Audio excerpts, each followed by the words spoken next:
రండి ప్రభా. మరి దానియేలు గ్రంథంలో నుండి మన నాయన మరి లేఖన భాగాలు బైబిల్ పట్టణం కొరకై మరి మేము పరిశీలన చేయుచుండగా మీ జీవం కలిగిన మాటలు మరి మాకు వినిపించమని వేడుకుంటున్నాం ప్రభా. తండ్రి, నా మాటలు ఆత్మయు జీవంనై ఉన్నవని మీ యొక్క లేఖన భాగాలు సెలవిస్తుండగా మరి ఆత్మయు జీవంనై ఉన్న మీ మాటలు మమ్మల్ని సంధించినట్లుగా సహాయం దయచేయండి ప్రభా. తండ్రి నాయన మరి ఒకసారి మీ వాక్యము ద్వారా మా జీవితాలు మరి నాయన మరి సరి చేయబడ్డానికి, నీతి అందు శిక్ష చేయబడటానికి మరి మా ప్రభా మరి మీ వాక్యం ద్వారా మేము బుద్ధి తెచ్చుకున్నటకు నాయన మీ వాక్యం ద్వారా మరి మమ్మల్ని మేము ఆయన ఫలభరితులుగా మీ వాక్యం ద్వారా మమ్మల్ని మేము సరి చేసుకుంటకు సహాయం దయచేయండి.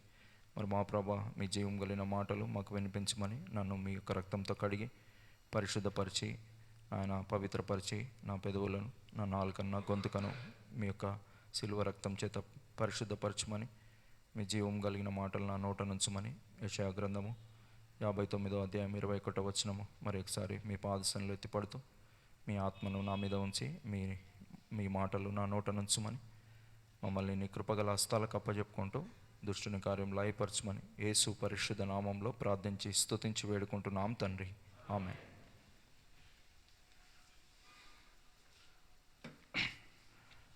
కాబట్టి తమ దేవుని ఎరుగువారు బలం కలిగి గొప్ప కార్యములు చేసెదరు అనేటువంటి ఒక ముఖ్య అంశము మరి దానియేలు గ్రంథంలో మనకి కనిపిస్తూ ఉంది. కాబట్టి దేవుని ఎరిగినటువంటి వారు మరి గొప్ప కార్యములు చేస్తారు.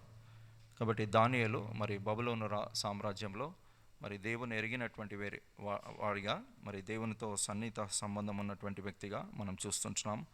అందుకనే దానియేలుని మరి ఒక ప్రపంచంలో ఒక శక్తి కలిగినటువంటి బబులోను రాజ్యంలో కూడా మరి దేవుడు తన సాక్షిగా మరి తాను నిలబెట్టుకోవడము, మరి గొప్ప కార్యములు మరి జరిగించుటకు దేవుడు పూనుకోవడం మనం చూస్తుంటున్నాం. అయితే దానియేలు గ్రంథంలో మరి 12 అధ్యాయములు ఉన్నప్పటికీ మరి ఇందులో మరి ఫ్యూచర్ కూడా ప్రభు దానియేలుకి చూపించడము మనం చూస్తుంటున్నాం. కాబట్టి దానియేలు గ్రంథాన్ని యేసు ప్రభు కూడా మరి తన మరి ప్రవచనాల్లో మరి యేసు ప్రభు కూడా దానియేలుని రెఫర్ చేయడము మనం చూస్తుంటున్నాం. సో ఈ పుస్తకము మరి మెస్సయాకు సంబంధించిందిగా కూడా మనం చూస్తాం. మెస్సయాకు సంబంధించిన ప్రవచనాలు మరి దానియేలు గ్రంథంలో ఉండడము మనం చూస్తున్నాం. పాత నిబంధన అంతా కూడా మరి యేసు ప్రభుని మాత్రమే మనకి సూచిస్తూ ఉంది. కాబట్టి 39 పుస్తకములు మరి పాత నిబంధనలో అవన్నీ కూడా యేసు ప్రభుని మాత్రమే సూచిస్తున్నాయి. అందుకనే మరి మనం గమనించినట్లయితే యేసుక్రీస్తు మరి లూకా రాసిన సువార్తలో మరి 24వ అధ్యాయంలో లూకా రాసిన సువార్త 24వ అధ్యాయంలో మనం చూస్తే మరి చూడండి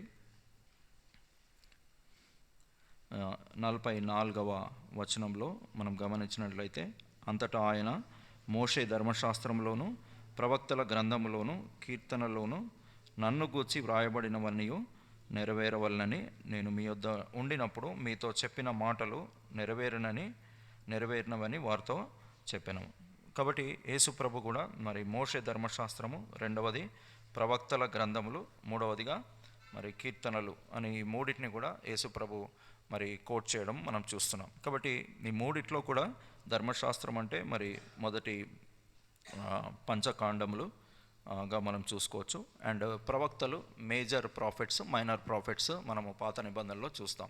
కాబట్టి major prophets and minor prophets ఈ ఇద్దరు కూడా మరి పాత నిబంధనలో మనకు కనిపిస్తూ ఉంటారు. తర్వాత దావీదు భక్తుడు ఇంకా ఇతరులు రాసిన కీర్తనల గ్రంథంలో కూడా యేసు ప్రభుని వచ్చి మనం చూస్తాం. కాబట్టి దానియేలు కూడా one of the profit. So తను ప్రవక్తగా మరి చెప్పబడుతుంటున్నాడు. సో దానియేల్లో మరి యేసు ప్రభుని వచ్చిన మరి మాటలు కూడా మనం చూస్తూ ఉంటాం. సో అందుకై దానియేలు గ్రంథాన్ని మనము ధ్యానం చేసుకుంటున్నాం. అయితే మరి క్రిందటిసారి మరి దేవుని వాక్యంలో నుండి మరి కొన్ని ఆస్పెక్ట్స్ మనం చూస్తూ వచ్చాం. సో యూదా రాజ్యాన్ని, అదేవిధంగా ఇశ్రాయేలు రాజ్యాన్ని మరి దావీదు తర్వాత సొలొమోను ఏలాడు. సొలొమోను తర్వాత మరి రెహబాము మరి యరొబాము వారు వచ్చినప్పుడు మరి విభాగించబడింది. అండ్ యూదాని కొంతమంది రాజులు వెళ్ళారు, ఇశ్రాయేల్ని కొంతమంది రాజులు వెళ్ళారు. అయినప్పటికీ వీరెవరు కూడా మరి సక్సెస్ఫుల్గా మరి దేవుని మాట విని దేవుని మాట ప్రకారం నడుచుకున్నట్టు మనం చూడము. కొద్దిమంది రాజులు మాత్రమే మరి దేవుని మాట విని దేవుని సన్నిధిలో యథార్థంగా నడుచుకున్న వారుగా చూస్తూ ఉంటాం కదా. అందుకనే మనము మరి మొదటి పాట కూడా ఇవాళ పాడుకున్నాం కదా. అంకుల్ మొదటి పాట తీశాడు. ఏం పాట? రాజుల రాజు ప్రభువుల ప్రభు ఈ జగతికి ఆరాధించారు. కాబట్టి ఈ రాజులందరూ ఫెయిల్ అయిపోయినప్పటికీ యేసు ప్రభు అనేటువంటి రాజు హీఈస్ గోయింగ్ టు రూల్. ఆయన రాజ్యం ఏలబోతున్నాడు. సో అల్టిమేట్గా యేసు ప్రభులో మరి మనం ఒక పర్ఫెక్ట్ కింగ్డమ్ని మనం చూస్తాం. వీళ్ళందరూ కూడా అసంపూర్ణంగా ఉన్నటువంటి వ్యక్తులే అయినప్పటికీ వీరు దేవుని ప్రజల్ని ఏలారు, కానీ వాళ్ళు నిజంగా దేవుని దృష్టికి దావీదులాగా యథార్థంగా వారు నడుచుకోలేదు. అండ్ వారు నిజంగా దేవునికి ఇష్టలుగా మరి జీవించినట్టు లేఖన భాగాల్లో మనము చూస్తుంటున్నాం. అయినప్పటికీ దేవుడు నమ్మకమైనటువంటి వాడు. తాను అబ్రహాంకి దేవుడు ఏదైతే వాగ్దానం చేశాడో ఆ వాగ్దానాన్ని కంటిన్యూ చేసే విషయాల్లో దేవుడు విశ్వాస్యత కలిగిన దేవుడై మనుషుల ఫాల్ట్స్ని కూడా అందులో కూడా దేవుడు కృప చూపిస్తూ వాళ్ళు తప్పిపోయినప్పటికీ తాను చేసినటువంటి వాగ్దానాన్ని నెరవేర్చుకునేటువంటి వాటిలో దేవుడు సమర్థుడుగా ఉన్నట్టు మనం చూస్తుంటున్నాం. So God is faithful, man is not faithful. మనుషుడు అపనమ్మకస్తుడు అయినప్పటికీ మరి దేవుడు నమ్మకస్తుడుగా ఉన్నట్టు మనము ఈ బిబ్లికల్ హిస్టరీలో మనము చూస్తాం. అందుకనే మనము గమనించినట్లయితే ఇక్కడ చూడండి,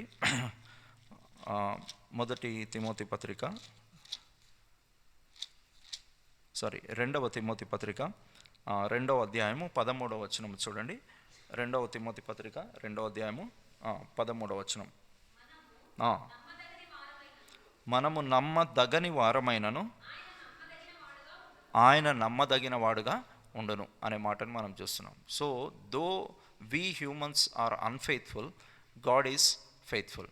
మనము నమ్మతగని వారంగా ఉన్నప్పటికీ దేవుడు నమ్మదగిన వాడుగా ఉంటున్నాడు అనేది మరి బైబిల్ చరిత్ర అంతా కూడా చెప్తా ఉంది.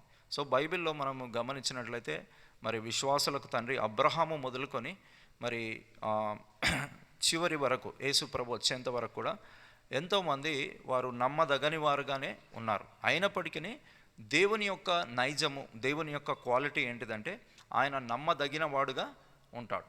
సో ఆయన క్వాలిటీలో ఎక్కడ కూడా మార్పు రాదు కదా. అందుకనే యేసుక్రీస్తు నిన్న నేడు ఏకరీతిగా ఉన్నాడు. మరి మలాకిలో కూడా మరి మీరు ఎందుకు లయం కాలేదంటే నేను మార్పు లేని వాడున్నట్టు. So God is unchangeable. ఆయన యొక్క గుణగణాల్లో ఎక్కడ కూడా మార్పు అనేది ఉండదు. ఆయన స్థిరమైనటువంటి వాడుగా ఉంటున్నాడు. సో దేవుని గుణగణాలు ఎన్నో ఉన్నాయి. అయితే ఒక గుణగణం ఏంటిదంటే ఫెయిత్ఫుల్నెస్. ఆయన నమ్మదగిన వాడుగా ఉంటాడు. సో ఇప్పుడు మనం గమనించినట్లయితే సొలొమోను తర్వాత మరి 2 భాగాలుగా విభజింపబడిన రాజ్యాన్ని మరి ఎంతోమంది రాజులు మరి ఏలినట్టు మనం చూస్తుంటున్నాము. అయినప్పటికీ వాళ్ళందరూ కూడా నమ్మదగని వారుగా ఉన్నారు. ఎవ్వరు కూడా పర్ఫెక్ట్గా ఫెయిత్ఫుల్గా లేరు. అయితే దేవుడు అబ్రహాంకి చేసినటువంటి వాగ్దానము, లేకపోతే ఏదైనా తోటలో మరి ఆ స్త్రీతో మరి దేవుడు చేసినటువంటి ఆ కవెనెంట్ని దేవుడు ఫుల్ఫిల్ చేయడంలో దేవుడు నమ్మకస్తుడని మనకు కనిపిస్తుంది. మనం మత్తయి సువార్త 1వ అధ్యాయం నుంచి మరి 1వ అధ్యాయంలో మనం చూసినట్లయితే వీళ్ళందరూ కూడా అక్కడ లిస్ట్ చేయబడుతూ వస్తుంటారు కదండి. మత్తయి సువార్త 1వ అధ్యాయంలో మరి 1వ వచనం నుంచి మరి 18 వరకు మరి అబ్రహాములో నుంచి యేసుక్రీస్తు ఏ విధంగా మరి జన్మించాడు ఆ లిస్ట్ అంతా కూడా మత్తయి రాస్తున్నాడు. మత్తయి ట్యాక్స్ కలెక్టర్ ఆయన సుంకపు గుత్తదారుడు. So he's a tax collector. So they are very good at writing accounts. వాళ్ళు అకౌంట్స్ రాయడంలో చాలా నిపుణులు. కాబట్టి ఎంతో చక్కగా మరి 42 జనరేషన్స్ అబ్రహాము నుంచి యేసుక్రీస్తు వరకు 42 మరి తరములు మరి ఆ జనరేషన్స్ గురించి మరి మత్తయి రాయడం మనం చూస్తున్నాం.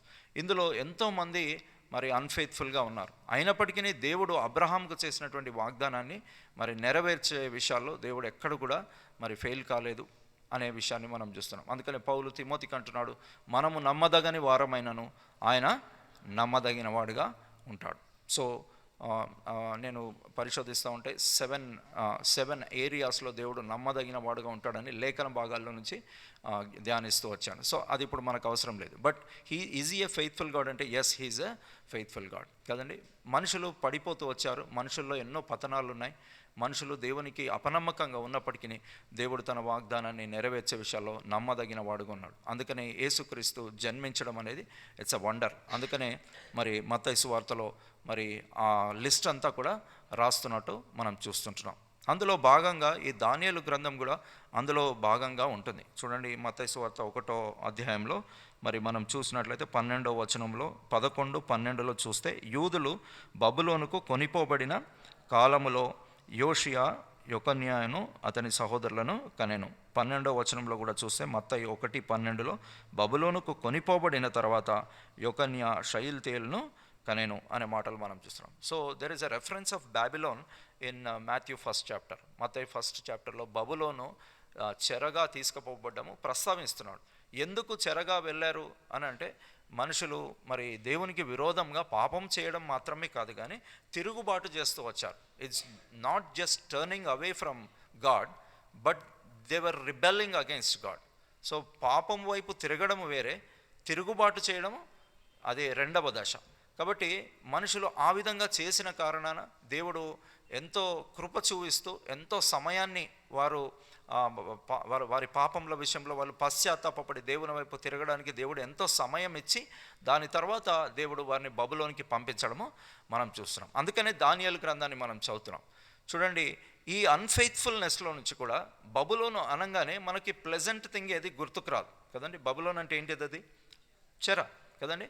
వాళ్ళు ఎంతో క్రూరాతి క్రూరంగా వాళ్ళు జెరూసలేం పైన దాడి చేసి యెరూషలేము పట్టణాన్ని మరి ధ్వంసం చేసి ప్రాకారాలను కూల్చివేసి వాళ్ళు తీసుకెళ్లారు. ఎంతో క్రూరాతి క్రూరమైనటువంటి రాజుగా మరి నెబుకద్నెజరు చిత్రీకరించబడుతున్నాడు.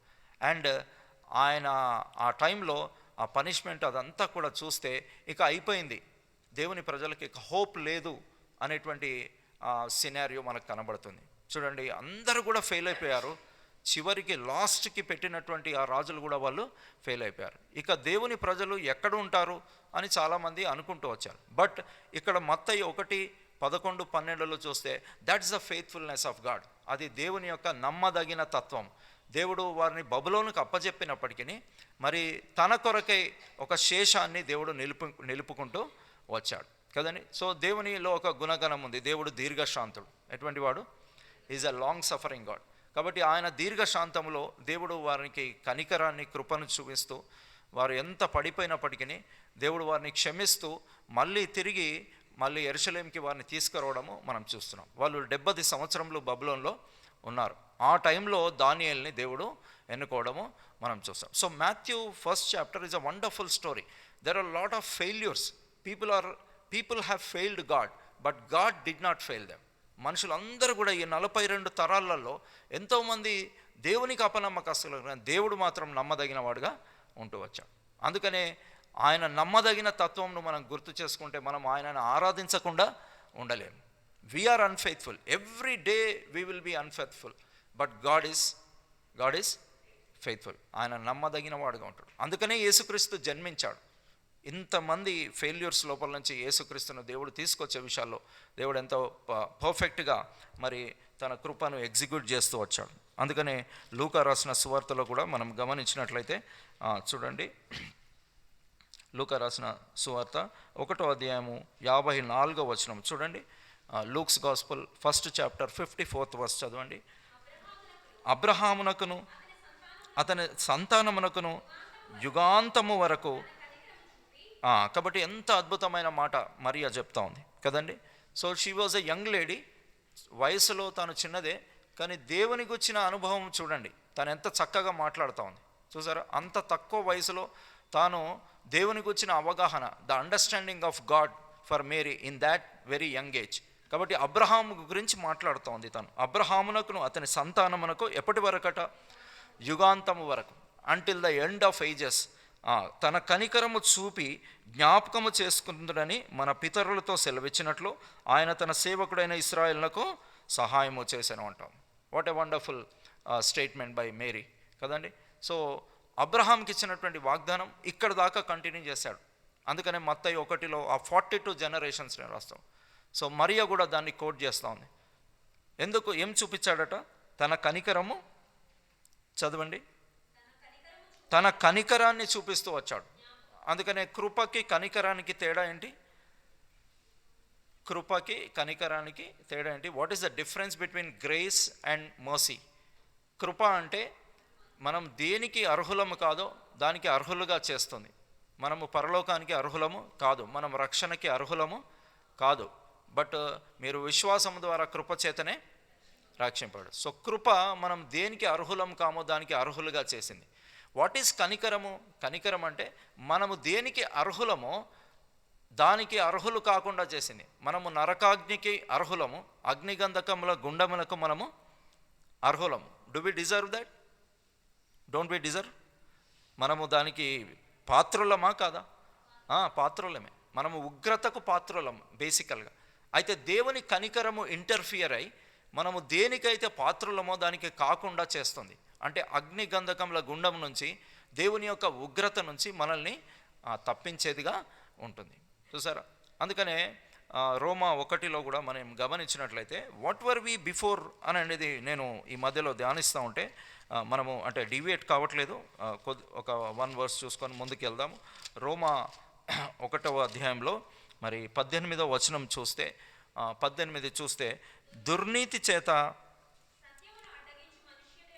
సత్యమును అడ్డగించు మనుషుల యొక్క సమస్త భక్తిహీనత మీదను దుర్నీతి మీదను దేవుని కోపము పరలోకము నుండి బయలుపరచబడుచున్నది.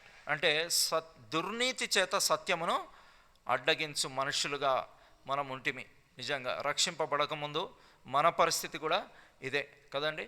సో దుర్నీతి చేత సత్యమును అడ్డగించు. దేవుడు ఉన్నాడు అని అందరికీ తెలుసు, కానీ ఎందుకు దేవుని యొద్దకు రారు అని అంటే దుర్నీతి అనేది అడ్డం వస్తూ ఉంటుంది. కాబట్టి ఈ దుర్నీతి చేత సత్యాన్ని మనుషులు ఏం చేస్తారు? అడ్డగిస్తారు. అప్పుడు పరలోకము నుండి దేవుని కోపము, అండ్ అక్కడ కోపము అన్నాడు, యాక్చువల్గా తెలుగులో కోపం అన్నాడు, బట్ అది ర్యాత్ అన్నమాట. అంటే ఒక జడ్జికి వచ్చేటువంటి కోపాన్ని, ఒక తండ్రికి వచ్చే కోపాన్ని సేమ్గా మనం చూడలేం. తండ్రి కోపము వేరే, జడ్జికి వచ్చే కోపము వేరే. సో న్యాయాధిపతికి వచ్చేటువంటి కోపం అనమాట, దాన్ని దేవుని కోపము అన్నాడు. కోపము అని తెలుగులో మాట్లాడు, బట్ ఇట్స్ బేసికలీ ర్యాత్ అంటే దేవుని ఉగ్రత. యాక్చువల్లీ జడ్జ్ ఎప్పుడైనా కానీ, న్యాయాధిపతి ఎప్పుడైనా కానీ శిక్షను ఎగ్జిక్యూట్ చేసే విషయాల్లో అక్కడ కనికరం చూపించరు. అంతేనండి? కనికరం చూపిస్తారా? తండ్రి కనికరం చూపిస్తాడు. తన పిల్లలు తప్పు చేస్తే కొంచెం తీవ్రంగా పనిష్ చేయొచ్చు, కానీ వాళ్ళు ఏడ్చిన వెంటనే తండ్రికి ఏమొస్తుంది? కనికరం వస్తుంది. కానీ ఒక న్యాయాధిపతికి కనికరం అనేది ఉండదు. ఆ పొజిషన్కి కనికరం అనేది సెట్ కాదు. Because he's sitting there to execute the righteous judgment. ఆయన అక్కడ కూర్చున్నదే న్యాయాన్ని ఎగ్జిక్యూట్ చేయడానికి. సో దేవుడు కూడా న్యాయముగా మనకి ఎగ్జిక్యూట్ చేయాలంటే మనం కూడా అగ్ని గంధకముల గుండకములకి మనము వారసులం. బేసికల్గా మనం పాత్రులం, దైవోగ్రతకు పాత్రులమైతేమి అని అంటాడు. We deserve that. కానీ ఆ సీట్లో కూర్చొని దేవుడు ఎలాగో కనికరం చూపించాడంటే తన కుమారుడిని పంపిస్తూ వచ్చాడు. తన కుమారుడైన యేసుక్రీస్తుని లోకానికి పంపిస్తూ వచ్చాడు. సో అది మేరీ గమనిస్తూ ఉంది. సార్ మేరీ కన్యక మరియ ఆమె ఈ మాటలు పలుకుతుంది కదండి. సో నా రక్షకుడు ఆయన నా గర్భాన జన్మిస్తున్నాడు అంటే దెర్ ఇస్ మర్సీ, కనికరాన్ని చూపిస్తున్నాడు. అబ్రహాంకి చేసినటువంటి ప్రామిస్ని దేవుడు ఎగ్జిక్యూట్ చేయడానికి తన కనికరాన్ని చూపిస్తూ వచ్చాడు అని చెప్తోంది.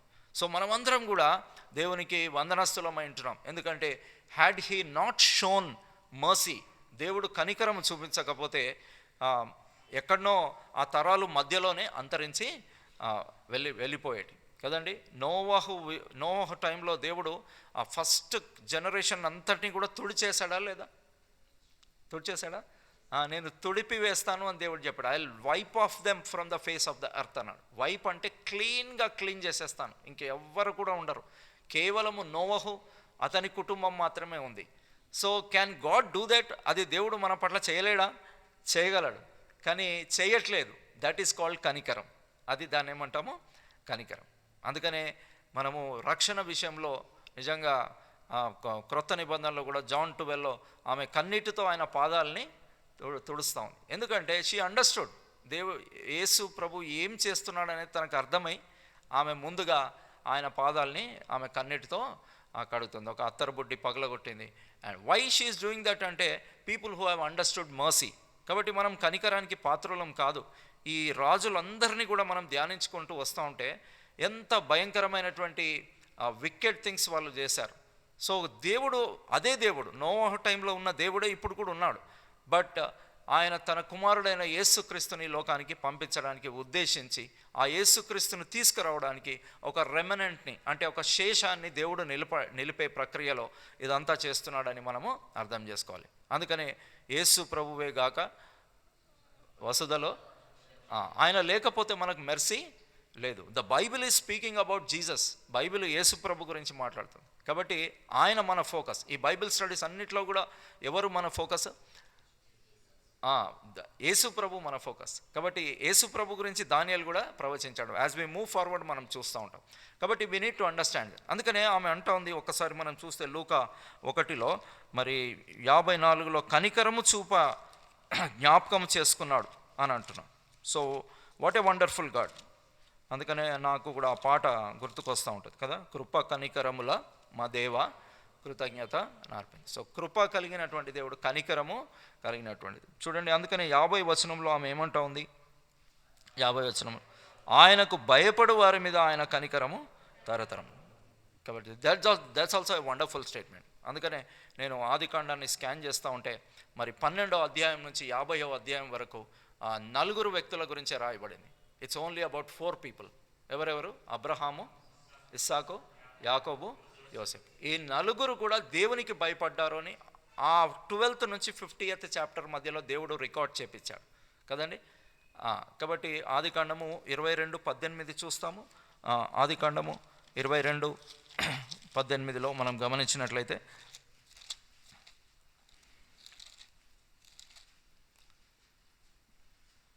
సారీ 12th వర్స్ చివరి భాగం చదవండి. ఆదికాండం 22:12. నీవు దేవునికి భయపడువాడవని అని అంటున్నాం కదండి. సో అబ్రహాము ఎవరికి భయపడ్డాడు? దేవునికి భయపడ్డాడు. రండి, ఆదికాండము 31వ అధ్యాయము 53వ వచనం. ఆదికాండము 31వ అధ్యాయము 42 చూడండి. ఆదికాండం 31:42. నా తండ్రి దేవుడు అబ్రహాము దేవుడు, ఇస్సాకు భయపడిన దేవుడు అంటు. అదేవిధంగా 53 ఇదే అధ్యాయంలో ఆదికాండము 31:53 చివరిలో కూడా ఏమంటున్నాడు? అప్పుడు యాకోబు తన తండ్రి అయిన ఇస్సాకు భయపడిన దేవుడు అంట. ఇస్సాకు కూడా ఎవరికి భయపడ్డాడు? దేవునికి భయపడ్డాడు కదండి. అదేవిధంగా 3వదిగా మనం చూసినట్లయితే ఆదికాండం 28వ అధ్యాయంలో, ఆదికాండము 28వ అధ్యాయంలో 16వ వచనంలో యాకోబు నిద్ర తెలిసి నిశ్చయముగా యెహోవా ఈ స్థలమందున్నాడు, అది నాకు తెలియకపోయాను అనుకొని ఏమయ్యాడు? భయపడ్డాడు. యాకోబు ఆల్సో ఫియర్డ్ గాడ్. రండి, ఆదికాండము 42వ అధ్యాయము 18వ వచనం. జెనసిస్ 42:18. జెనసిస్ 42:18 చదవండి. యోసేపు వారిని చూచి నేను దేవునికి భయపడువాడను అంటాం కదండి. సో 4 పితరుల గురించి దేవుడు ఎందుకు రాపిచ్చి పెట్టడానికి ఇష్టపడ్డాడంటే 4 కూడా దేవునికి భయపడుతూ వచ్చారు. So the question is, do we fear God? సో దేవునికి మనము భయపడుతున్నామా లేదా? ఆయన కనికరం ఎందుకు ఉంటుందో మరియా చెప్తా ఉంది. ఆయనకు భయపడు వారి మీద ఆయన కనికరము తరతరములకు ఉండును. కాబట్టి అబ్రహాం భయపడ్డాడు, కాబట్టి అబ్రహాంకి కనికరం చూపిస్తూ వచ్చాడు దేవుడు. అండ్ ఆయన జనరేషన్స్ అన్నిటికీ కూడా యుగాంతము వరకు దేవుడు కనికరము చూప జ్ఞాపకము చేసుకొని అని చూస్తున్నాం. So we need to understand. So దేవుడు కనికరము చూపిస్తాడు మన పైన, but do we fear God? మనం ఆయనకి భయపడుతున్నామా లేదా అనేది మన యాక్షన్స్లో రిఫ్లెక్ట్ అవుతుంది. కాబట్టి మనము నిజంగా, నేను కూడా అనుకుంటా ఉంటాను కదా, ఆదివారము మందిరం సమయం అవుతుంటే నా భయం అవుతుందా మనకి? భయం అయితే దట్స్ అ గుడ్ సైన్. అంటే ఉదయం మందిరం ఉంది, మనం మందిరంకి సిద్ధపడాలి, మందిరానికి వెళ్ళాలి అని లేచిన దగ్గర నుంచి ఆ ఫియర్ ఉంటే, ఎగ్జామ్ ఉంటే ఎట్లా ఉంటుంది, ఈరోజు నాకు 10 గంటలకు పరీక్ష ఉంటుంది అంటే 6 గంటలు నిద్ర మేల్కొన్నప్పటి నుంచి ఆ భయం మనకు ఉంటుంది కదా. ద మూమెంట్ వి వేకప్, వాష్రూమ్లోకి వెళ్తాము, బయటికి వస్తాము, తయారవుతూ ఉంటాము, ఆ భయము ఎవ్రీ మినిట్ అది గుర్తుకొస్తాము, నేను 10 గంటలకు ఎగ్జామ్ హాల్లో ఉండాలి. So it will be reflected in our actions. మనకు భయం ఉంటే అది ఎక్కడ విదితమవుతుంది, ఎక్కడ ప్రత్యక్షపరచబడుతుంది, మన క్రియల్లో ప్రత్యక్షపరచబడుతుంది కదండి. సో ఆ ఫియర్ ఉందా లేదా అని మనల్ని మనం పరీక్షించుకోవాలి. నేను కూడా ఒకసారి ఎగ్జామ్లో రిజల్ట్స్ రావట్లేదు, అదే కెమిస్ట్రీ ఏదో చేస్తూ ఉన్నాను, టైం అయిపోతుంది, రిజల్ట్ రావట్లేదు. ఆటోమేటిక్గా నా కాలు కొట్టుకోవడం స్టార్ట్ అయింది, కాలు షివరింగ్ స్టార్ట్ అయిపోయింది. దాన్ని ఇట్లా ఒక చేయితో పట్టుకున్నాను, ఒక చేయితో పట్టుకుంటే కూడా అది కాలు ఆగట్లేదు, షివర్ అవుతుంది. ఎందుకు షివర్ అవుతుందంటే టైం అయిపోతుంది, ఇక్కడ రిజల్ట్ రావట్లేదు నాకు. సో అప్పుడు నాకు అర్థమైంది, ఎగ్జామ్ అంటే నాకేముంది, భయం ఉంది, రైట్. సో ఆటోమేటిక్గా షివరింగ్ స్టార్ట్ అయిపోయింది. నిజంగా దేవునికి నిజంగా అంత భయపడతామా అని నాకు అనిపించింది. Do we really fear God? So if you fear God, మనము ఆయనకు భయపడు వారి మీద ఆయన కనికరము తరతరములకు ఉంటుంది. నేను కూడా కొన్ని స్టడీస్ చేస్తాను, of course this is an exemplary thing. కానీ దేవునికి భయపడే కుటుంబాలు వేరేగా ఉంటాయి, దేవునికి భయపడని కుటుంబాలు, వాళ్ళ లీనియేజ్, వాళ్ళ వంశం అంతా కూడా డిఫరెంట్గా ఉంటుంది. మీరు అబ్జర్వ్ చేస్తే మీకు అర్థమవుతుంది. దేవునికి భయపడే వారి కుటుంబాలు డిఫరెంట్గా ఉంటాయి, వాళ్ళ లోపల గాడ్లీ ఫియర్ ఉంటే అది డిఫరెంట్గా ఉంటుంది. అట్టి వారి మీద దేవుడు ఏం చేస్తాడట, కనికరము చూపిస్తాడు.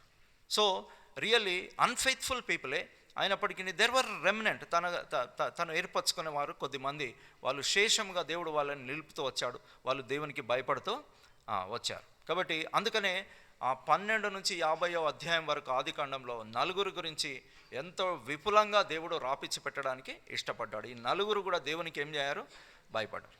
అందుకనే మరియా అక్కడి నుంచి స్టార్ట్ చేస్తూ ఉంది, అబ్రహాము నుంచి. So is a faithful God. మత్తయి కూడా అబ్రహాము కుమారుడైన దావీదు కుమారుడైన యేసుక్రీస్తు వంశావళి అని రాస్తున్నాడు. అందులో ఈ బాబిలోన్ కూడా ఉంది. యేసు ప్రభు వంశావళిలో బాబిలోన్ చెర కూడా అది రాయించబడి ఉంటుంది. So there were people, so దేవునికి విరోధంగా నడుచుకుంటూ, దేవునికి ఆయాసం కలుగజేస్తూ, దేవుని యొక్క దీర్ఘశాంతాన్ని పరీక్షించిన వాళ్ళు ఉన్నారు. అట్ ద సేమ్ టైం అదే జనరేషన్లో దేవునికి భయపడ్డ వాళ్ళు కూడా ఉన్నట్టు మనము చూస్తుంటాం. So Daniel is one among them. ఆయన దేవుణ్ణి ఎరిగినవాడుగా, అంటే దేవుని గుణగణాలని ఎరిగినటువంటి వాడుగా, దేవునికి భయపడినటువంటి వ్యక్తిగా మనం చూస్తున్నాం. అందుకనే తన పేరు మీద ఒక పుస్తకాన్ని దేవుడు రాపిచ్చి పెట్టడానికి ఇష్టపడుతూ వచ్చాడు. So the question is, do we really fear God or not? అది కూడా మనం ఒకసారి మనం జ్ఞాపకం చేసుకోవాలి. అందుకనే తమ దేవుని ఎరుగువారు అంటే ఆయన గుణగణాలని ఎరిగినటువంటి వారు. ఎరుగువారు అంటే ఆయన యాట్రిబ్యూట్స్ని, ఆయన గుణాతిశయములను, ఆయన గుణగణాలని ఎరిగినప్పుడు ఆటోమేటిక్గా వారి జీవితంలో, వారి ప్రవర్తనలో ఏమొచ్చేస్తుంది, చేంజ్ అనేది వచ్చేస్తూ ఉంటుంది. మనము దానియేలుని అందుకనే చూస్తూ ఉంటాం. సో మనం గమనించినట్లయితే ఆయన దేవుణ్ణి ఎరిగినటువంటి వాడుగా ఉంటున్నాడు. అండ్ మనము కొద్ది హిస్టరీ మాత్రమే చూసుకున్నాము, అంటే కిందటి సంవత్సరం మనము కొద్ది మాటలు ధ్యానం చేసుకున్నాం. కాబట్టి జస్ట్ ఫర్ కంటిన్యూషన్కి నేను రీక్యాప్ చేస్తున్నాను. సో హిజ్కియా నుంచి మనము చూసుకుంటూ వచ్చాము. మనషే, దాని తర్వాత ఆమోను, యోషియా, యెహోయాహాజు, యెహోయాకీను అండ్ లాస్ట్కి సిద్కియా. వీరందరిలో కూడా మరి నిజంగా దేవుడు వాళ్ళకి ఎంతో ఛాన్స్ ఇస్తూ వచ్చాడు, తన ప్రవక్తల్ని పంపుతూ వచ్చినట్టు లేఖన భాగాల్లో చూసాం. పెందలకడనే ప్రవక్తల్ని పంపిస్తూ వచ్చాడట దేవుడు. అంటే ఎర్లీ ఇన్ ద మార్నింగ్ పెందలకడ ప్రవక్తలు వచ్చి వారి జీవితాన్ని మరి సరి చేసుకోమని దేవుని మాటలు వారు చెప్పినప్పటికీ వారు తిరుగుబాటు చేసిన కారణాన దేవుడు వారిని బబులోనుకు అప్పచెప్పడము మనం చూస్తుంటున్నాం. సో వీరందరూ కూడా నమ్మదగని వారుగా ఉన్నారు, బట్ దేవుడు నమ్మదగిన వాడుగా ఉంటూ వచ్చాడు. So that reminds us of God's faithfulness. కాబట్టి మనము గమనించినట్లయితే సిద్కియా వరకు మనం చూసుకున్నాము. ఫస్ట్ జెహోయాకీము, ఇతడు 11 సంవత్సరాలు ఏలినట్టు చూసుకున్నాము. సో ఇతడు చెడు నడిచినట్టు మనము ఇతని గురించి చూసుకున్నాం. నెక్స్ట్ మనం గమనించినట్లయితే ఇతని టైంలో ఇర్మియా మరి ప్రవచిస్తూ వచ్చాడు. అండ్ రెండవదిగా మనము యెహోయాకీను గురించి కూడా మనం చూసుకున్నాం. ఇతన్ని కొన్యా అని అంటారు. సో ఇతని గురించి కూడా మనము ధ్యానం చేసుకున్నాము. సో తాను కూడా ఎంతో భయంకరమైనటువంటి విగ్రహారాధన చేస్తూ దేవునికి అవిధేయతగా మరి ఉంటూ వచ్చాడు. తత్ఫలితంగా దేవుడు ఆయన రాజ్యాన్ని దేవుడు క్లోజ్ చేయడము చూస్తుంటున్నాం. నెక్స్ట్ మరి మూడవదిగా మరి సిద్కియా. కాబట్టి ఈ వ్యక్తి 11 సంవత్సరాలు ఏలుతూ వచ్చాడు. ఇతని టైంలో కూడా యెర్మియా ప్రవచిస్తూ వచ్చాడు అని మనము లాస్ట్ ఇయర్ మనము చూసుకుంటూ వచ్చాం. అవన్నీ కూడా మళ్ళీ రీక్యాప్ చేయట్లేదు. కానీ మనం గమనించినట్లయితే దేవుడు పర్పస్ఫుల్గా ఈ టైంలో మరి దేవుడు 3 సార్లు యెర్మియాకి చెప్పడము మనం గమనించాం. యెర్మియా 7లో, యెర్మియా 11లో, యెర్మియా 14లో ఈ ప్రజల కొరకు ఏం చేయకుమో ప్రార్థన చేయకుము అని దేవుడు చెప్పాడు. సో ఎంతగా దేవుడు విసిగిపోయాడో, దేవునికి ఎంత ఆయాసం కలిగిందో అనేది మనము గ్రహించాలి కదండి. కాబట్టి అయినప్పటికీ దేవుడు వాళ్ళకి ఛాన్స్ ఇస్తూ వచ్చాడు. అండ్ యెర్మియాకి ఒక 3 సైన్ యాక్ట్స్ అని చెప్పాను, అంటే సంకేత చర్యలు. అంటే దేవుడు తన ప్రజలకి ఇవ్వాల్సినటువంటి మెసేజ్ని మరి దేవుడు అంటే థియేట్రికల్గా లేకపోతే డ్రామాటికల్గా మరి చూపించమని ప్రవక్తలకి చెప్పినట్టు మనం చూస్తున్నాం. మొదటి యెర్మియాకి ఒక 4 సైన్ యాక్ట్స్ దేవుడు మరి ఎనాక్ట్ చేయమని చెప్పినాడు. 4 సైన్ యాక్ట్స్. ఈ మధ్యలో మనము ఎజ్కేల్కు వెళ్తూ ఉంటాము. కాబట్టి క్లుప్తంగా మనం చూస్తే నడికట్టుని మరి తను కట్టుకోమని చెప్పినాడు. సో దానికి దేవుడు ఎంతో స్పష్టంగా చెప్పాడు. అంటే నా ప్రజలను నేను అంత సన్నిహితంగా నేను వారిని ప్రేమ బంధంలో వారిని ఉంచుకున్నప్పటికీ వాళ్ళు నాకు తిరుగుబాటు చేశారు. దాన్ని తీసుకెళ్ళేసి మరి అక్కడ నది ఒడ్డున దాన్ని దాచిపెట్టమని, గుహలో దాచిపెట్టమని చెప్పాడు. కొద్ది కాలం అయిన తర్వాత చూస్తే మొత్తం పిగిలిపోయింది. ఆ విధంగా నా ప్రజలు కూడా మరి నాతో రిలేషన్షిప్లో ఆ విధంగా పిగిలిపోయారు అనేటువంటి విషయాన్ని దేవుడు యెర్మియా ద్వారా మరి కన్వే చేశాడు. ఇది ఏ సంవత్సరంలో చేశాడో అదొకసారి గమనించండి దయచేసి. 597 అంటే క్రీస్తు పూర్వము 597లో. ఎందుకు ఇది చెప్తున్నాను అనే దానికి ఒక రెఫరెన్స్ పాయింట్ ఉంది. కాబట్టి దీన్ని మనము అంటే గుర్తు పెట్టుకోండి. ఎందుకంటే 586లో మరి బబులోనికి వారు చెరగా పట్టుకొని పోబడ్డారు. సో దానికంటే ముందు దేవుడు ఈ సైన్ యాక్ట్ని మరి యెర్మియాకి చెప్పడము మనం చూస్తున్నాం. రెండవదిగా మరి తనని వివాహం చేసుకోవద్దని చెప్పాడు. అట్ ద సేమ్ టైం ఏ ఫంక్షన్స్కి కూడా, ఫ్యూనరల్స్కి కూడా అటెండ్ కావద్దు అని దేవుడు చెప్పాడు. అందులో మీనింగ్ మనం అక్కడ చూస్తాం. అంటే ప్రజల భవిష్యత్తు అది వినాశనం వైపు దారితీస్తుంది. కాబట్టి no more entertainments, no more enjoyment అని దేవుడు మరి ఈ విషయాన్ని యెర్మియాకి చెప్పాడు. సో దేవుని ప్రజలకి ఒక సందేశాన్ని దేవుడు పంపించేటప్పుడు మొట్టమొదట అది ప్రవక్తకు వర్తిస్తుంది, దాని తర్వాత అది చెప్పే వాళ్ళకు వర్తిస్తుంది. కాబట్టి ప్రవక్తను వివాహం చేసుకోవద్దని దేవుడు చెప్పాడు. అంటే ద కాస్ట్ ఆఫ్ ప్రాఫెసీ, అంటే ప్రవచనం కొరకై వారు చెల్లించినటువంటి క్రయాన్ని మనం చూస్తూ ఉంటాం. సో దేవుడు మాట్లాడేటప్పుడు ఒకవేళ చెప్పే ఆ ప్రవక్త దేవుని యొక్క సందేశం యొక్క తీవ్రతను అతడు గమనించకపోతే తన ప్రజలకి తాను ఎఫెక్టివ్గా కన్వే చేయలేడు. అందుకనే వారిని మరి అందులో భాగంగా చేస్తూ ఈ సంకేత చర్యలు దేవుడు చేపిస్తూ వచ్చాడు. అంటే 4 సైన్ యాక్ట్స్ చూపించాడు.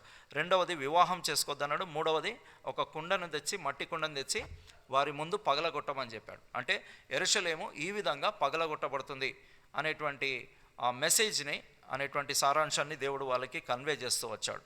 అండ్ 4వదిగా ఒక కాడి చేయించుకొని దాన్ని భుజం మీద పెట్టుకోమని దేవుడు చెప్తూ వచ్చాడు. సో ఈ విధంగా మీరు నా మాట వినట్లేదు కాబట్టి మీరు బబులోను రాజు యొక్క కాడిని మీ మీద ఉంచుకొని దాన్ని కంటిన్యూ చేయండి. ఎందుకంటే ఆయన క్రిందకి మిమ్మల్ని నేను పంపిస్తున్నా. మీరు స్వతంత్రులుగా ఉన్నప్పుడు మీరు నా మాట వినట్లేదు కాబట్టి మీరు ఆ దాసత్వంలోనికి, అంటే బబులోను దాసత్వంలోనికి మీరు వెళ్ళిపోతారు.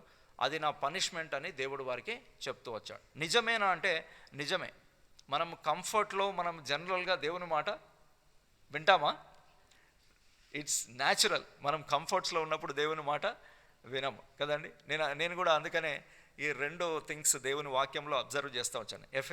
ఎఫెసీలకు రాసిన పత్రిక 5వ అధ్యాయంలో 26, 27 వచనాల్లో మరి దేవుడు తన సంఘాన్ని దేనితో పవిత్రపరుస్తాడు అని ఉంది. చూస్తారా? ఎఫెసీలకు రాసిన పత్రిక 5వ అధ్యాయము 27 మధ్యలో మనం గమనిస్తే వాక్యముతో ఉదక స్నానముతో దానిని ఏం చేసి అంటున్నాడు, పవిత్రపరిచి అంటున్నాడు కదండి. సో ఫస్ట్ దేవుడు వాడేటువంటి సాధనం ఏంటిదంటే వాక్యం. ఒక వ్యక్తిని పవిత్రపరచాలంటే, ఒక వ్యక్తిని దేవుడు ఆశించినటువంటి హోలీనెస్లోకి దేవుడు తీసుకురావాలంటే ఫస్ట్ దేవుడు వాడుకునే సాధనం ఏంటిదట, వాక్యం. వాక్యం అనే ఉదక స్నానముతో దేవుడు సంఘాన్ని ఏం చేస్తాడు, పవిత్ర పరుస్తూ ఉంటాడు. అందుకనే ఎక్కువగా మనము వాక్యం దగ్గరికి వస్తూ ఉంటే ఎక్కువగా మనం ఏం చేయబడతా ఉంటాం, పవిత్ర పరచబడతాం. ఎవరైతే వాక్యానికి దూరంగా ఉంటారో, అది అనుదిన భాగం కావచ్చు, కుటుంబ ప్రార్థన కావచ్చు, లేకపోతే సంఘ కూడికలు కావచ్చు, లేకపోతే ఆదివారము ప్రభుదినం యొక్క ఆరాధన కార్యక్రమం కావచ్చు, ఎవరైతే దేవుని వాక్యానికి ఎక్కువగా అటాచ్డ్ ఉంటారో వాళ్ళు దే విల్ బి శాంక్టిఫైడ్. వాళ్ళు ఏం చేయబడుతూ ఉంటారు, వాళ్ళు పవిత్ర పరచబడతారు. అందుకనే ఇంతకుముందు కూడా చెప్తూ వచ్చాను, పరిశుద్ధత వేరే, పవిత్రత వేరే. Holiness is different from sanctification. కాబట్టి యేసు ప్రభుతో రక్తముతో కడిగిన వారిని అందరినీ కూడా పౌలు ఏమంటున్నాడు, పరిశుద్ధులు అంటున్నాడు. కొరింథీలోనున్న పరిశుద్ధులు అంటే వాళ్ళు 100% ప్యూర్గా ఉన్నారని కాదు, యేసు రక్తం వారిని కడిగింది కాబట్టి వాళ్ళని పరిశుద్ధులు అని సంబోధిస్తున్నాడు. కానీ అట్ ద సేమ్ టైం మరి ఆయన కుమారుడైన యేసు రక్తం ప్రతి పాపం నుండి మనలను పవిత్రులనుగా చేయను. This is everyday process.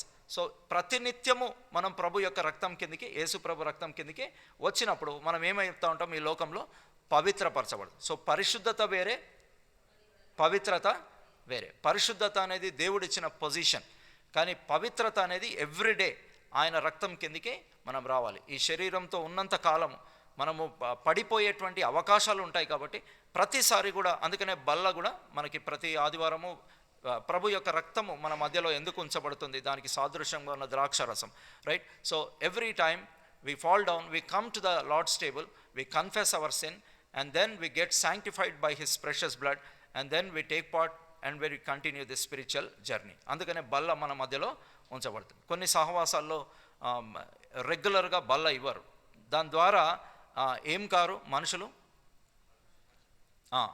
1 John 1:7 ఏం చెప్తుంది, ఆయన కుమారుడైన యేసు రక్తము ప్రతి పాపం నుండి మన పవిత్రం. అంటే మనం విశ్వాసం అయిన తర్వాత కూడా ఈ పాప శరీరం ఉంది కాబట్టి పడిపోయేటువంటి ఛాన్సెస్ ఉంటాయి. కాబట్టి ప్రతిసారి మనం ఆయన రక్తం దగ్గరికి వచ్చి పవిత్రపరచబడి మనం ముందుకు కొనసాగాలి.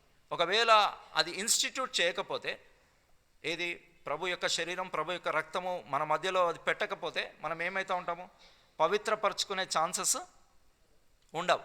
అట్లు పాపాన్ని పేరబెట్టుకొని కొద్ది కాలం అయిన తర్వాత వాళ్ళు దేవునికి దూరంగా వెళ్ళిపోయి వెనకకి దిగజారిపోయి బ్యాక్ స్లైడ్ అయిపోయి, అందుకనే తిమోతి పత్రికలో కూడా చూసాం కదా, విశ్వాసంలో నుండి చాలామంది తొలగిపోయారు, విశ్వాస భ్రష్టులయ్యారు, విశ్వాస విషయంలో వాత వేయబడిన మనసాక్షి కలిగిన ఆ స్టేజ్లోకి వెళ్ళకుండా మరి రెగ్యులర్గా మనము, అందుకనే ప్రభు వల్ల ఎవ్రీ లార్డ్స్ డే, ఎవ్రీ ప్రభు దినం మన మధ్యలో మనం ఉంచబడుతుంది. సో ఇట్ శాంక్టిఫైస్ అస్.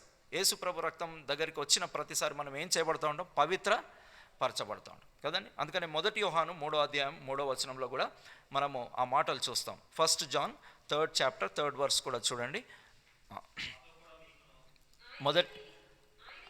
ఆయన యందు ఈ నిరీక్షణ పెట్టుకొనిన ప్రతివాడు ఆయన పవిత్రుడై ఉన్నట్టుగా తన్ను పవిత్రునిగా చేసుకున్నాడు. కాబట్టి ఆయన యందు ఈ నిరీక్షణ కలిగినవాడు ఎవరు అంటే యేసు ప్రభు మరలా తిరిగి వస్తాడు. అందుకనే ప్రభు బల్లలో కూడా ఒక ఆస్పెక్ట్ ఏంటిది, ఆయన వచ్చు వరకు దీన్ని, ఆయన వచ్చు వరకు ఆయన మరణాన్ని మనము ప్రచన, వచ్చు వరకు అనే పదం ఉంది కదా, అంటే he's going to come again. యేసు ప్రభు మరలా తిరిగి రాబోతున్నాడు. ఆ నిరీక్షణ ఎవరైతే పెట్టుకున్నారో ఆయన పవిత్రుడై ఉన్నట్టు ప్రతివాడు కూడా తన్ను తాను ఏం చేయాలి, పవిత్రునిగా చేసుకోవాలి. దీన్ని శాంక్టిఫికేషన్ అంటారు. కాబట్టి శాంక్టిఫికేషన్ ఈజ్ వెరీ ఎసెన్షియల్. కాబట్టి అందుకనే బల్ల మనము ఎవ్రీ లార్డ్స్ డే ప్రభు దినాన మనం కలిగి ఉంటాం, అండ్ అది మనల్ని శాంక్టిఫై చేస్తూ ఉంటుంది. కాబట్టి పవిత్రపరచుకుంటూ ఉంటాం. లేకపోతే మనం మెల్లిగా ప్రభు నుంచి మరి దూరం వెళ్ళిపోయి, మరి చాలామంది అట్లా ఉన్నారని 1 తిమోతి 2వ తిమోతిలో దరిదాపు ఒక 6 నుంచి 7 సార్లు విశ్వాసం గురించి అపొస్తలుడైన పౌలు తిమోతికి రాస్తూ మాట్లాడుతూ వచ్చిన, విశ్వాస విషయంలో ఓడబద్దలైపోయిన వారి వలె ఉన్నారు అన్నట్టు. ఓడబద్దలైపోవడం అంటే ఏంటి, కొన్ని ఓడలు ప్రయాణం చేసేసి ఇంకా అలిసిపోయి ఆ ఓడ రేవున అవి పడి ఉంటాయి అట్లాగా, అంతే. ఇంకా అవి ఫంక్షన్ కావు. వాటి మీద దుమ్ము ఇసుక అన్నీ పేరుకపోతూ ఉంటాయి, రస్ట్ పట్టేస్తుంది. ఇప్పుడు టైటానిక్ ఎట్లుందో అట్లా సో అట్లా అయిపోతుంది అనమాట. సో కొంతమంది అలాగ అయిపోతారు అని పౌలు తిమోతికి చెప్తూ విశ్వాస విషయంలో ఓడ బద్దలైపోయినటువంటి. సో ఆ పరిస్థితి రాకూడదు అంటే మనము అనునిత్యం ప్రభు సన్నిధిలోకి వచ్చినప్పుడల్లా మనం పవిత్రపరుస్తాం. సో సంఘాన్ని దేవుడు ఎలాగూ పవిత్రపరుస్తాడని ఎఫెసీ 5:27లో చెప్తున్నాడు. వాక్యముతో ఉదక స్నానం ద్వారా, అంటే by the washing of the word of God. దేవుని వాక్యం మనల్ని ఏం చేస్తుంది? కడుగుతూ ఉంటుంది. దేవుని వాక్యం మనల్ని పవిత్రపరుస్తూ ఉంటుంది. అందుకనే ఎక్కువసేపు దేవుని వాక్యం దగ్గర కూర్చోవడానికి ఇష్టపడాలి. ఎక్కువసేపు దేవుని వాక్యం దగ్గర కూర్చుంటే ఎక్కువగా దేవుడు మనల్ని ఏం చేస్తాడు? పవిత్రపరుస్తూ ఉంటాడు. So the more we abstain from the word of God, the more will become unclean. మనం ఎంతగా దేవుని వాక్యంకి దూరంగా ఉంటే అంత మనం ఏమవుతూ ఉంటామో అపవిత్రంగా ఉంటాం కదండి. అందుకనే అంటే వాక్యానికి చాలా మెటఫర్స్ ఉన్నాయి, వాటి గురించి నేను ఇప్పుడు మాట్లాడట్లేదు. కానీ సంఘాన్ని తన వాక్యము ద్వారా దేవుడు ఏం చేస్తాడు? ఉదక స్నానం ద్వారా పవిత్ర పరుస్తూ ఉంటాడు. రెండవది శ్రమల ద్వారా పవిత్రపరుస్తాడు కదండి. మనం కూడా కడిగేటువంటి వాష్ బేసిన్స్ కూడా వాటర్తో పోకపోతే నెక్స్ట్ టైం పోస్తాం, యాసిడ్ పోస్తాం కదండి. యాసిడ్ ఎట్లుంటుంది? ప్లెజెంట్గా అయితే ఉండదు కదా. యాసిడ్ వేయంగానే సౌండ్ వస్తుంది కదా, చూసి అని, అంటే ఇట్స్ బర్నింగ్ అని అర్థం అన్నమాట. సో దేవుడు రెండవ ఆ సాధనాన్ని వాడతాడు. మొదట ఉదకముతో కడుగుతాడు తన సంఘాన్ని. ఒకవేళ ఆ ఉదకముతో పోకపోతే శ్రమల ద్వారా ఏం చేస్తూ ఉంటాడు? దేవుడు కడుగుతూ ఉంటాడు. బట్ డెఫినెట్గా పవిత్రపరుస్తాడు సుమ. ఆయన రాకముందు సంఘాన్ని ఏం చేస్తాడు? పవిత్రపరిచి మహిమ కలిగిన సంఘంగా ఆయన తన ఎదుట నిలవబెట్టుకోవడానికి ఆయన శక్తిమంతుడు. He is going to do that. So అందుకనే మనము పవిత్రతలోనికి మనం రావాలి అనేది లేఖన భాగాల్లో మనకి కొత్త నిబంధనలో చెప్పబడి ఉంటుంది. పాత నిబంధనలో వాళ్ళకి ఆ ప్రివిలేజ్ లేదు. A privilege? బల్ల రొట్టె వాళ్ళకి లేదు కదండి. ఫుల్ బైబిల్ వాళ్ళకి లేదు కదా. ఈ విధంగా ప్రతి ప్రభు దినాన వాళ్ళు కూడుకోవడం అనేది, విశ్రాంతి దినాన కూడుకున్నారు, but not for everyone, అందరికీ కూడా కాదు. యూదుల సమాజ మందిరంలో యూదులు కూడుకునే. బట్ ద థింగ్ ఈజ్ మనకి ప్రతి ప్రభు దినం ఉంది, ప్రతి కూడికలో దేవుని వాక్యాన్ని వింటున్నాము, ప్రభు బల్ల మనకుంది. మనకి ఎన్ని ప్రివిలేజెస్ ఉన్నాయి. దేవుని వాక్యం చేత దేవుడు మనల్ని కడుతాడు. సో మనకి ఎక్కువ లెక్క అడుగుతాడా? వాళ్ళని ఎక్కువ లెక్క అడుగుతాడా? మనల్ని ఎక్కువది. ఎవరికి ఎక్కువ ఇయ్యబడేనో వాని యొద్ద నుండి ఎక్కువ తీయజూతురు అని యేసుప్రభు చెప్తాడు. So we're given more privilege. So వీళ్ళవన్నీ కూడా మనం ఎందుకు చదువుతున్నాము? పాత నిబంధనలో వీళ్ళ క్యారెక్టర్ స్టడీ మనం ఎందుకు చేస్తున్నాం అంటే we are more privilege than them. వారికంటే మనము ఎక్కువ ఆధిక్యత కలిగినటువంటి వారంగా ఉంటున్నాం. కాబట్టి మన మీద అకౌంటబిలిటీ అనేది ఇంకా ఎక్కువగా ఉంటుంది అని లేఖన భాగాల్లో మనము ధ్యానిస్తూ ఉన్నప్పుడు మనకు అర్థమవుతూ ఉంటుంది. సో ఆ కాడిని మీరు కంటిన్యూ చేయండి. అంటే దేవుడు శ్రమను అనుమతించాడు. ఎవరికి? తన ప్రజలైనటువంటి ఇశ్రాయేలు వారికి. మీరు బబులోను కింద మీరు ఉండండి, ఎందుకంటే మీరు స్వతంత్రంగా ఉన్నప్పుడు నా మాట మీరు వినట్లేదు. పెందలకడనే ప్రవక్తల్ని పంపినా మీరు నా మాట వినట్లేదు. కాబట్టి I'm letting you go into the captivity of Babylon. So బబులోను దాసత్వం మీ కిందికి. సో అది శ్రమనా కాదా? శ్రమే. కాబట్టి శ్రమ ద్వారా కూడా దేవుడు రిఫైన్ చేయడానికి కోరుకున్నాడు. కానీ వాళ్ళు శ్రమలో ఉన్నప్పుడు కూడా నిజంగా దేవుని యొక్క క్యారెక్టరిస్టిక్ని వాళ్ళు అర్థం చేసుకోలేదు. That's the point. అందుకనే ఎజ్కేల్ ఎంటర్ అయ్యాడు. సో దానియేల్ నుంచి మనము అంటే డానియల్ ఫస్ట్ 2 చాప్టర్స్లో మనం ఈ రాజుల మరి వృత్తాంతాలు మనము ధ్యానం చేస్తుంటున్నాము. బట్ ఇక్కడ సిద్కియా దగ్గరకు వచ్చిన తర్వాత ఈ ఎర్మియాకి ఈ కాడిని తన మీద పెట్టుకోమని చెప్పిన తర్వాత అబద్ధ ప్రవక్త అయిన హనన్యా వచ్చి ఏం చేస్తాడు? ఆ కాడిని విరగొట్టేసి అబద్ధం చెప్తాడు. ఏంటిదంటే దేవుడు మిమ్మల్ని 70 సంవత్సరములు బబులోన్లో ఉంచడు, జస్ట్ 2 ఇయర్స్లో మీరు ఏమవుతారు? రిటర్న్ వచ్చేస్తారు అని ఈ అబద్ధ ప్రవక్త చెప్తాడు. కానీ ఆ అబద్ధ ప్రవక్త అదే అధ్యాయంలో చనిపోతాడు. అదే అధ్యాయంలో చనిపోవడం మనం చూస్తున్నాం. So there are lot of false prophets. అబద్ధ ప్రవక్తలు చాలామంది బయలుదేరి ఉన్నారని 1 యోహాను పత్రిక మరి 4వ అధ్యాయంలో మరి చెప్తా ఉంటాడు. సో కాబట్టి వాళ్ళు ఏం చెప్తా ఉంటారంటే దేవుడు ప్రేమ కలిగిన వాడు, దేవుడు ఓన్లీ ప్రేమ కలిగిన వాడు, కాబట్టి దేవుడు పనిష్ చేయడు, దేవుడు డిసిప్లిన్ చేయడు అని చాలామంది చెప్తూ ఉంటారు. సో అటువంటి బోధకులను కూడా చాలామంది పోగు చేసుకుంటారు. ఏం చేసుకుంటారు? పోగు చేసుకొని వారు చెప్పే కల్పనా కథల్ని వినడానికి లాస్ట్ డేస్లో ప్రజలు ఇట్లా అయిపోతారని పౌలు మరి చెప్పడం మనం చూస్తుంటాం. So we should be very careful. ఈ హనన్య అనేటువంటి అబద్ధ ప్రవక్త ఏం చెప్తున్నాడు? He was a people pleaser. People pleaser అంటే మనుషుల్ని సంతోషపరచడానికి. దేవుడు 70 సంవత్సరాలు అని ఇర్మియాతో చెప్తా ఉంటే ఈయనేమంటున్నాడు? లేదు, 2 సంవత్సరాల్లోనే వచ్చేస్తూ ఉంటాడు. అందుకనే లేఖన భాగాలు ధ్యానిస్తున్నప్పుడు మనం అర్థం చేసుకోవాల్సినటువంటి విషయం ఏంటిదంటే, దేవుని నోట్లో నుంచి ఒకసారి జస్టిస్ లేకపోతే న్యాయపు తీర్పు ఎగ్జిక్యూట్ అయిందంటే దేవుడు దాన్ని మళ్ళీ రిటర్న్ తీసుకోడు. ఆయన నోట్లో నుంచి న్యాయపు తీర్పు విడుదల కాకముందే మనల్ని మనం ఏం చేయాలి? సరి చేసుకోవాలి. సో దేవుడు ఇర్మియా ద్వారా 70 అనే పదాన్ని పలికించిన తర్వాత ఇర్మియా 29లో మనం చూస్తాము. ఇర్మియా 28లో ఈ యోక్ని బ్రేక్ చేశాడు, కానీ ఇర్మియా 29లో దేవుడు ఎంతో స్పష్టంగా చెప్పాడు. జెర్మియా 29వ అధ్యాయంలో మరి మనం గమనించినట్లయితే 10వ వచనంలో చూస్తే